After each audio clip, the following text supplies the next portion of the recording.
welcome. We're joined now by Fox NFL analyst Tony Gonzalez and Mark Sloreth. Let's start in Dallas, where the Rams shocked the league yesterday, but not Colin Cowherd, beating the Cowboys in a shootout at Jerry World.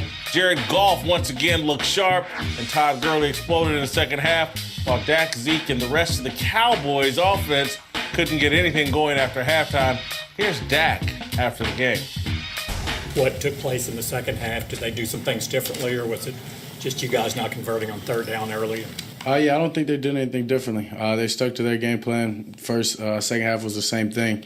I think it was just us not converting. We've got to find better consistency in our offense and running the ball and throwing the ball. Me and my accuracy, just got to be consistent throughout the whole game. All right, Cowherd, you called this game.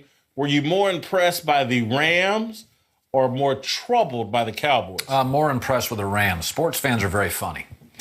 If you had a stockbroker and a stockbroker said, we got new information on this stock, you'd say, okay, sell the stock. I liked it last month, I don't now. Sports fans are funny. If you have an opinion, they have to stay to it forever. The Rams changed left tackle, center, coach, tight end, receivers, deep threat, slot receiver. Well, their offense is new. Why is everybody into this? How can the Rams be? They went out and changed all their offensive personnel. They brought in an entirely new staff. They already had a great D-line, a great kicker, a great punter. They had some things in place. The Rams changed more than any team in the league. The Rams said, we're going to completely overhaul. It's like rebuilding a kitchen. Well, it doesn't look the same as last month. We got a new kitchen. The Rams' offense is a real offense. Colin, people are very predictable. Their happiness is based on expectations. We went into the season expecting the Dallas Cowboys to be the Cowboys of last year.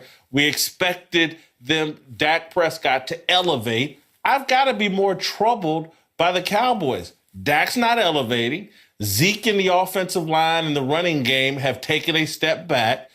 I'm troubled with the Cowboys. Perhaps the cloud hanging over Zeke's head going into the season they've lost their identity. Go look at their rushing stats from a year ago to now this year. They were first in the league in everything, and now they're very mediocre to below average. Is it possible they just lost a wild shootout to a playoff team? They can't run the ball well the way we expect.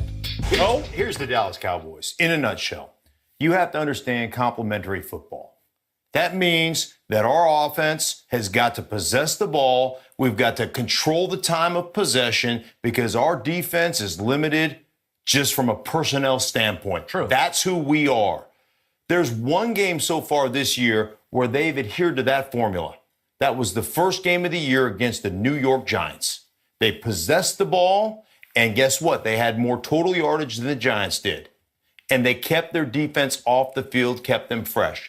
That's the only time that's happened this season, and every team since has beat them in the time of possession and total yardage. They've exposed a defense that, from a personnel standpoint, is weak. That defense is not great. They have a couple of really good. I'm troubled by the Cowboys. I'm excited about the Rams. It's great. What they're doing is great, and it surprises me. But I look at the formula, the way the Cowboys are built right now, and I'm like, I am troubled by this team because you have to adhere to that formula. Well, you know what? I'm more happy and kind of like it shows you what happens when you have good coaches. Okay, what Sean McVay has done. Impressed by the Rams. Impressed by the Rams, of course, because nobody. Last year they were 3-1. This year they're 3-1 again.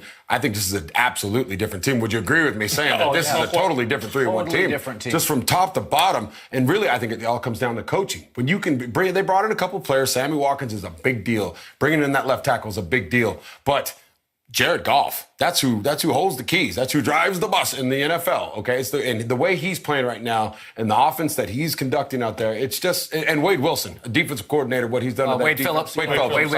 It's been amazing. Listen, we forgot that Todd Gurley, even with a major leg injury, was a first-round pick. That was a gamble, right? People went, well, he was so good.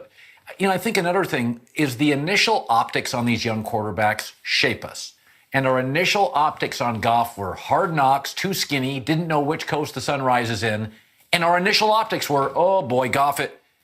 Take a deep breath. Mitch Trubisky, by the way, it's announced today, is going to start for the Bears. That's a defensive staff. He may not look great, let's not judge 22-year-old quarterbacks based on our initial optics. Jeff Fisher, HBO Hard Knocks, we thought Goff couldn't play. He rode the bench for most of the year, didn't he? I mean, they went with Case Keenum, I thought, last year. That's right, but that shows you that Jeff Fisher, defensive guy, doesn't know offensive personnel. He just doesn't know it. Most defensive coaches don't know offensive personnel. You know what the most important thing you can do as a coach? Put your players in positions to win. That's really what coaching comes down to. Some coaches are so stuck on my system, my formula. Yes. And I'm going to fit you in there. Think about the wide receiver they drafted in the first round. What's the kid's name? Cooper Austin? Kupp. No, the Austin kid, right? For a couple years ago? Tavon Austin. Tavon Austin. That kid was out of position. He's not an outside threat. He's not an outside receiver.